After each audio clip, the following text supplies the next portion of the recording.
Welcome back to Phenomena. This is episode 2 of season 2. I'm your host, Mimi Dibbs. This week's episode was written by our lovely co-producer, Jodelle. It is about the Atlantis, the lost city of Atlantis. So I'm super excited. Of course, I had to wear blue for the occasion. Duh.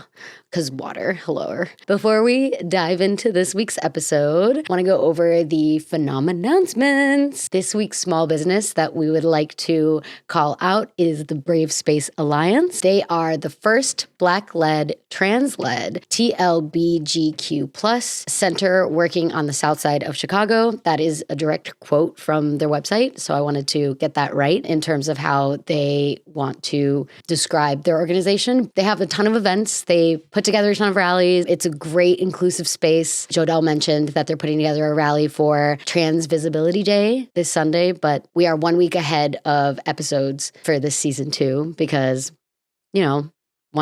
we want to give ourselves a little bit more time to edit everything and whatnot. There's going to be a ton of events going on that they help curate. We will also be posting about the event on Sunday prior to when this episode drops so that if you are interested in joining, you totally can. Jodelle and Ruben are both in Chicago and I'm in Los Angeles. So we're coast to coast, baby. We got you covered on all events, all small businesses across both coasts. Jodelle had mentioned them as the small business that he wanted us to shout out for the episode that he wrote, and I think it is a lovely idea. I myself actually got a tattoo at Trans Pride Fest 2023 in Los Angeles, and they had a tattoo stand, which I was like, amazing. So I was like volunteering. And then after I was done volunteering, I was like, I'm getting a tattoo at the tattoo stand. Well, it wasn't a stand. It was like a tent. Got this one of the lily and it was a flash tattoo, but it went so perfectly with the rest of my tattoos that I was like, yeah, add it in there. And so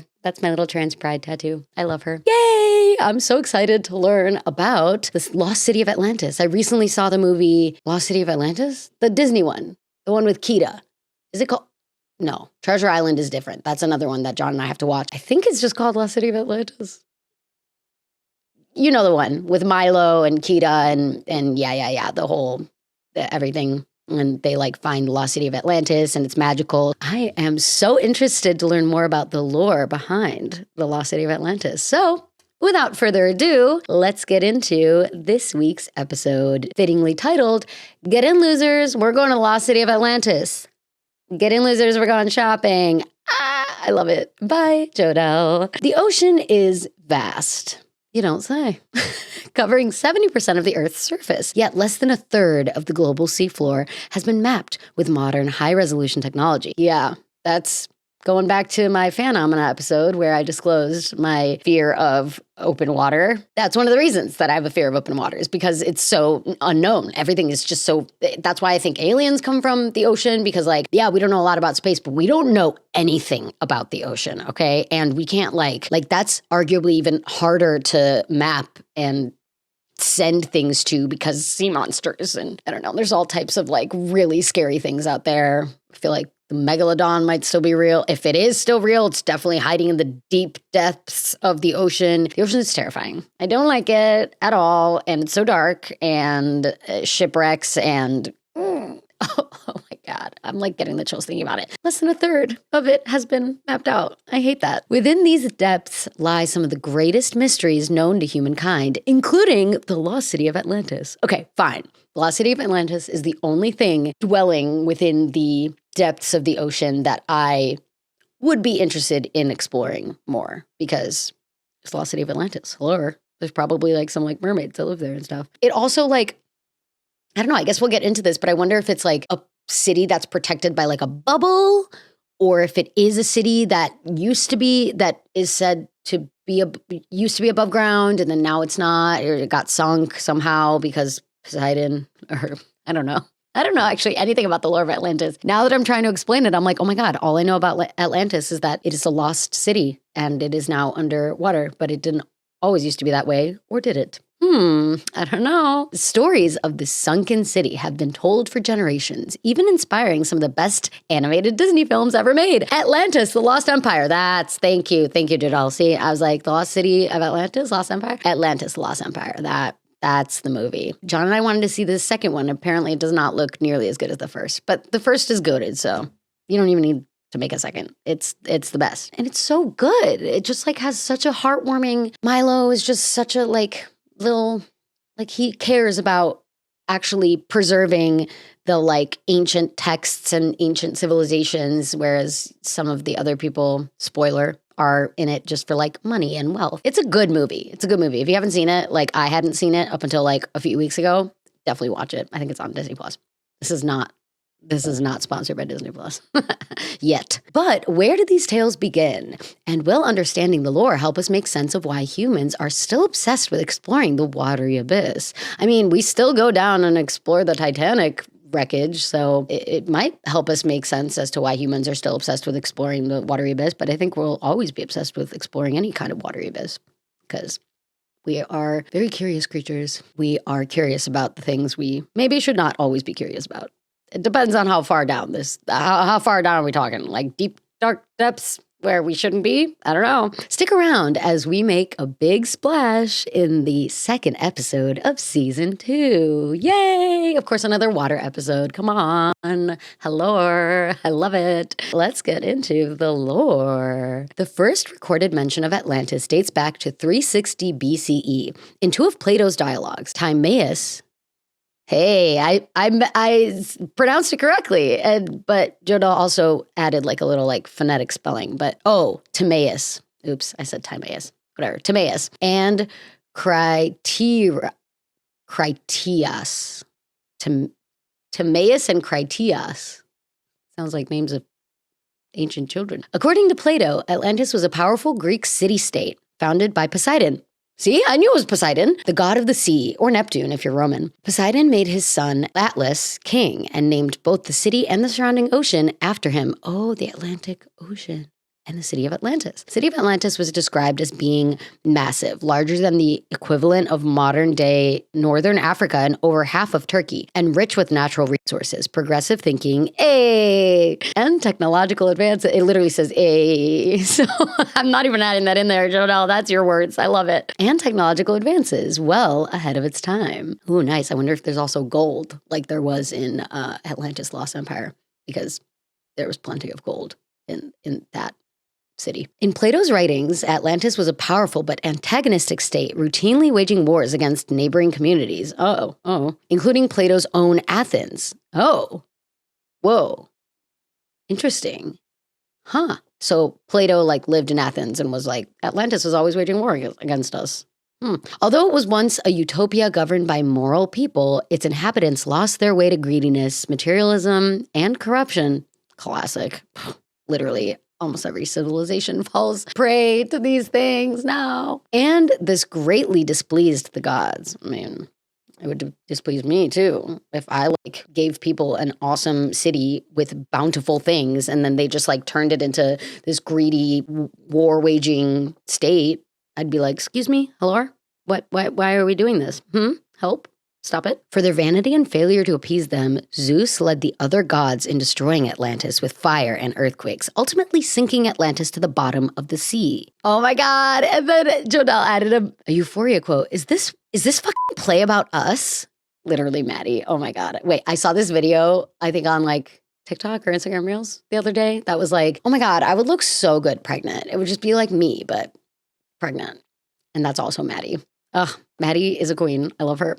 Euphoria is insane. Though the city has never been found, the legend has captivated people for thousands of years. I wonder, was it in its own island and that's why it sunk? It had to be on a coast of the Atlantic Ocean, right? Probably, maybe. We'll talk about it. It sunk along with everyone else that lived there? Yikes. In 1882, former U.S. Congressman Ignatius Donnelly published Atlantis, the Antediluvian World, claiming that Atlantis was real and had once been home to early mankind, where people lived in peace and prosperity. He argued that Atlantis was the root of many ancient civilizations, and that if we followed the clues in Plato's writings, we could find it. It's giving National Treasure / Da Vinci Code. Yes. Because also in the movie, Atlantis Lost Empire, not saying that it is historically accurate, but doesn't Milo find a map or puts it together? He needed the one missing piece to figure out where Atlantis was, and then he like discerns the location of Atlantis and like brings everyone there, or his like teammates, the crew that was put together. Donnelly was likely inspired by an amateur archaeologist who used Homer's The Iliad. Ooh, I love how much Greek mythology is in this. I actually didn't realize. I mean, I feel like I knew that Poseidon had something to do with Atlantis, but I love how this is into Greek mythology. It's so interesting. I love Greek mythology. Who used Homer's The Iliad to allegedly unearth the city of Troy, which had long been thought to be fiction at that time.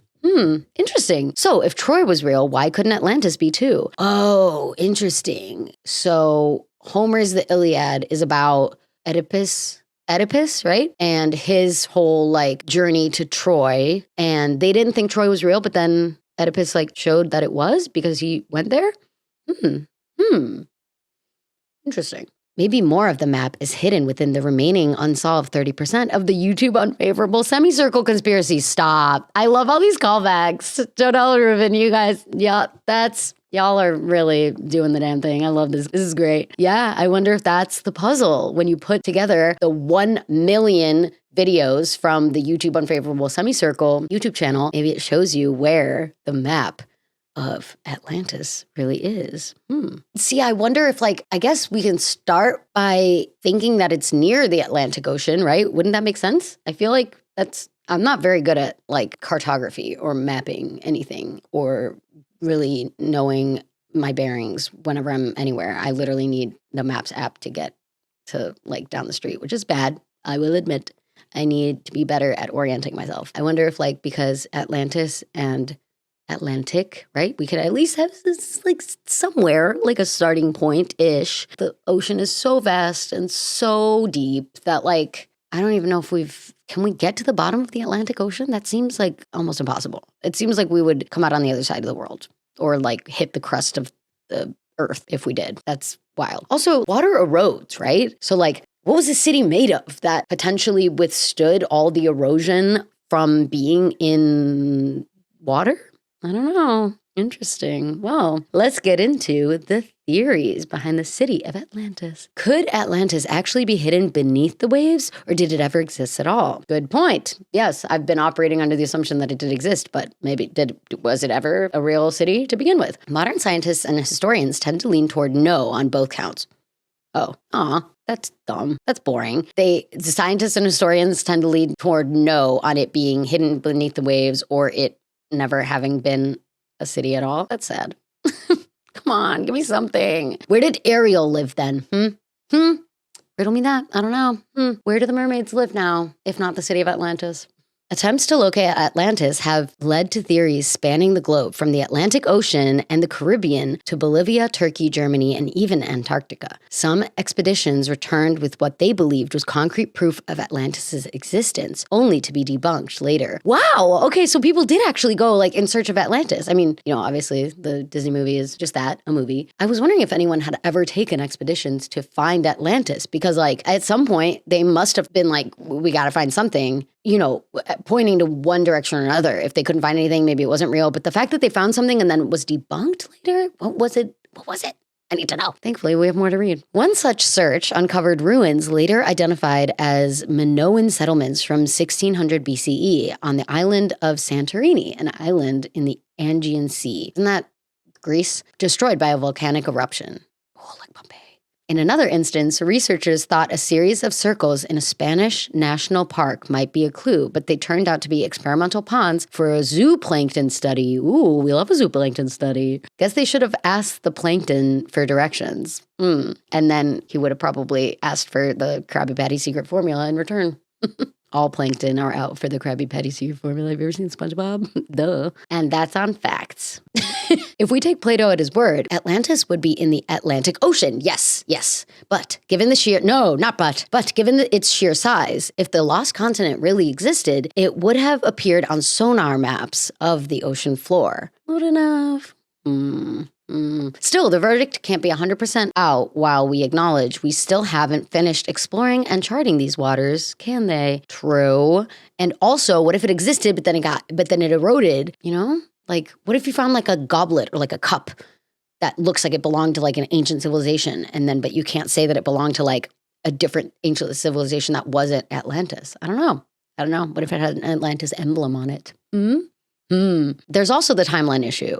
Plato accounts a duel between Athens and Atlantis in the distant past, 9,000 years ago. Oh, it's only 9,000 years ago. This would mean the battle took place thousands of years before Athens was actually founded, let alone having a large population, empire, and armies. Starting to sound like Plato pulled an all-nighter with Timaeus, so he had something to turn in an hour before it was due. Oh no! Because when someone checked his timelines, they were like, none of this adds up. What are you talking about? What are you talking about? The common accepted understanding is that Atlantis was created as an allegory, a foil to the city of Athens in Plato's story of discussing an ideal city. Oh, interesting. And also providing like the city of Athens with an antagonist, an antagonistic state. But then, how do you describe the allegations that they were at war with Athens? Still, some refuse to believe it's all fiction and have some other theories. Let's get into them. One theory suggests that thanks to continental drift, Atlantis simply got too close to the edge of the earth and fell off, because it's flat. According to Mimi, shut up, Jodelle. Okay, I literally watched one flat earth documentary that specifically debunked it because flat earthers are very interesting to me. It's just, it's a cognitive dissonance thing. I'm trying to figure out how on earth people could believe the earth is flat when we have clearly have satellite images and have disproven the theory that the earth is flat. But then there's these flat earth conventions and there's people. And so there's this documentary talking about how it really is all just about community and how they just like to be a part of the community. A lot of these people that swear flat earth is real they just kind of feel like they aren't accepted anywhere else except for the flat earth community. And they don't want to lose that, even if it means disproving their own theory. At the end of the documentary, they literally disprove their own theory. They're they do an experiment where they're okay, we're going to hold up a light. And if there is a curvature to the earth, you shouldn't be able to see it, even if I hold it up above my head. And then they do. And they're are you able to see it? And the person's no. So it literally proves that there's a curvature to the earth. And they were oh, well, we can't take this back to the Flat Earth Society. They're going to kick us out and blah, blah, blah. And just because I'm super interested in that, Jodelle now makes fun of me and says that I am a flat earther, which I'm not. To be fair, I am not a flat earther, but I think it's important to try to come at understanding theories that seem pretty insane like flat earth from an empathetic perspective and try to be wait, why do people think that?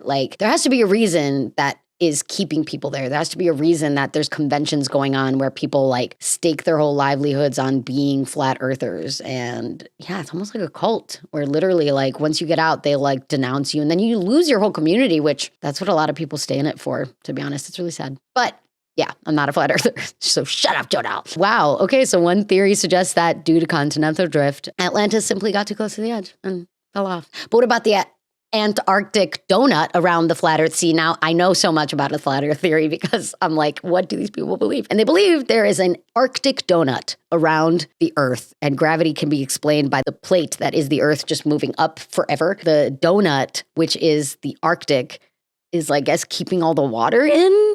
And so that would be my question is, how did Atlantis get past the wall of ice? Riddle me that, Ice King. Another theory is that the Atlanteans were said to be technologically advanced, well beyond their era. Is it possible the city used that technology to travel back or forward through time to avoid their annihilation? What? Wait. And then maybe they set up on Neptune or something, or another planet. Is Neptune mostly water? I don't know. I have to look into which planet is mostly water. But there is one that's mostly water, right? Why do I feel like it's Neptune? So would that explain the time discrepancy in Plato's story we talked about earlier? Alternatively, could they have used their technology to teleport their city off the earth? That's what I just said. We are mentally connected, Jodelle. Would that also explain why, despite all of our expeditions and ocean mapping, no one has found a single trace of Atlantis? So their technology allowed them to travel back in time before their annihilation, and then they just moved off the earth because they were actually, if the earth wants us not here that badly, then we'll just go somewhere else, which good for them. Good for them. Go off, Atlantis. And then there's a more mystical explanation. Oh, yeah. Yeah. Let's get into the mystical explanation. The magic. Atlantis is unreachable by mortal navigation. The gods created Atlantis and the gods destroyed it. Wouldn't it be the ultimate display of hubris? The very flaw that doomed Atlantis in the first place. To think we could unearth what gods have themselves buried. Whoa. Interesting. Yeah. That's a good point. Or like maybe only, what if it was like a city for the gods? It's not Athens. What's the city of the gods? I feel like you're all screaming it right now. Olympia? No, that's also a place. I have to look into this. I'm literally drawing a blank right now, but it's the city of gods. So I wonder if like Atlantis is kind of like their vacation home where they can go visit, or maybe the gods helped them move to another planet that was better suited for Atlantis's needs. Has anything ever been uncovered with like an Atlantis emblem on it or something of the sort? I don't know. I don't know whether to believe it's real or not, but I want to believe it's real and I want mermaids to live there. That's so much to ask. Even though I hate the ocean, I would never go to Atlantis, but I want it to like be real. Two things can be true at once, okay? In closing, if Plato really did crank out his paperwork an hour before it was due, classic, didn't we all do that in college? What would he think if he knew the millennia of intrigue, adventure, and confusion his work would spark? In the end, unless someone finds undeniable proof, the truth remains unknowable. But maybe, just maybe, climate change will reveal previously hidden clues, opening new paths for the explorers who refuse to give up. Could that include you? Ooh, I love it. Yeah. I mean, not me personally. It could include one of you that, like submarines and stuff. Psycorps, right? I'm pretty sure you mentioned that you would rather travel in submarines. So maybe you could help us find City of Atlantis. See? I could put a crew together. I just wouldn't, I'll watch and I'll send you guys stuff if you need it. Maybe if we get into, what if we could like turn people into mermaids and then you could just go explore the city of Atlantis as mermaids? Maybe you need to be a mermaid to see it. What if like it's hidden? I think I mentioned this in one of the episodes, like way earlier episodes. It had to be like 2 or 3 or something, where like the technology that Black Panther has, where it looks from above, like it's just a bunch of trees, but then when you go through, it's like a city. So then I wonder if it's like, just looks like rubble, or if it just looks like dark ocean, but then under that is where the real city of Atlantis is. I have so many theories. I love the idea that Atlantis exists, And if Plato wrote about it, like, I don't know. Was it also just a myth that went along with mythology? Or was he writing about it because he was fairly certain that it existed? And then, the whole timeline discrepancy, was that just because Atlantis went back and like zapped themselves out of existence? Are we in a timeline where we can't find any real proof of Atlantis, but we all know it existed? Would that be like a Mandela effect? No. If we all swore that it existed and now it didn't, that would be a Mandela effect. Maybe that's how Plato feels. All right. That was great. I learned a lot more about Atlantis than I knew about in the first place. So that was super helpful. Thank you so much, Jodelle. That was lovely. All right. This week's Poke Pick is Kyogre. Yes. Oh my God. I caught so many Kyogre on Pogo. There was a day where it was like raids, Kyogre raids forever. And I think I got like a primal Kyogre too. Or like I was able to get the primal energy to make it primal. So that's fun. I love Kyogre. Pokedex entry. Kyogre is said to be the personification of the sea itself. In mythology, it is the Pokemon that expanded the sea by covering the land with torrential rains and towering tidal waves. It took to sleep after a cataclysmic battle with Groudon. Yeah. The Pogo Day was like, it was half Groudon, half Kyogre. Interesting. But yeah, Groudon is ground and then Kyogre is water. Huh.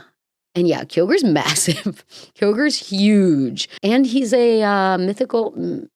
legendary? He's a legendary Pokemon. So yeah, the lore of Kyogre is that he's like been around longer than like time itself or whatever. So awesome. Or that he's like almost kind of like a Greek god. He is credited in creating the like ocean and expanding the ocean into the sea itself. That's so fun. I love that. Kyogre's such a good pick. Nice. I'm on board. Of course, as always, feel free to send us an email at phenomena.cases@gmail.com. I always check. I love responding. Send us your personal phenomena experiences so that I can read them aloud on our phenomena episodes at the end of each season. It's never too early to send one. So yeah, but know that you can send one on the phenomena.cases@gmail.com. You can subscribe to the channel and comment on any episode that might spark a memory of a personal phenomena that you have, that you yourself have experienced. Do you think Atlantis is real? I want to know if you do or don't believe it's real and why. We also have, of course, a Patreon. I think I mentioned in last week's episode, but I did introduce a $2 Patreon tier, along with the free one and the $5 one. So right now we have a free Patreon. With that Patreon, we have a Discord, and it's pinned to the very top of the Patreon. So you can join the Patreon for free and still get access to our Discord. And we have a channel on the Discord, like talking about personal phenomena, but then also like reactions to episodes, the Pokepic reactions. We talk about a lot of fun stuff on there. So highly suggest you join, because it's a really fun community. Yeah, I just introduced a $2 Patreon tier if you're interested in supporting the show and supporting our small business that is Phenomena in our second season. Yay! But yeah, also for the Patreon, for all tiers, including the free tier, I post the Pokepic, the weekly Pokepic, my favorite GIF from every episode on there. And then the $2, I think like all paid tiers get the extra reels that I post on there, which is fun. And then we'll probably start adding more like extras, like writers react and stuff like that. We're working on like different bonuses to put up on there, but all of the links are on the YouTube homepage. So check it out. New episodes come out every Wednesday at 6 p.m. PST. And next time on Phenomena, we're going to be talking about the Dyatlov Pass. Ooh, I don't know if you guys have heard of it, but my fiance John is writing the script for that one. I'm super excited. I know a little bit about it. I don't know that much about it, but I also wanted him to research more about it so we could talk about it. And also I could talk about it on Phenomena, because it's a very interesting phenomena. That one's like spooky. I love that we started the season off with two awesome and pretty well-known phenomena. Like Atlantis. I feel like a lot of people know Atlantis, so that's fun. Yay, I love it. And remember, we can always explore the rabbit hole without falling all the way down. Thank you so much for joining, guys. See you next week. Bye.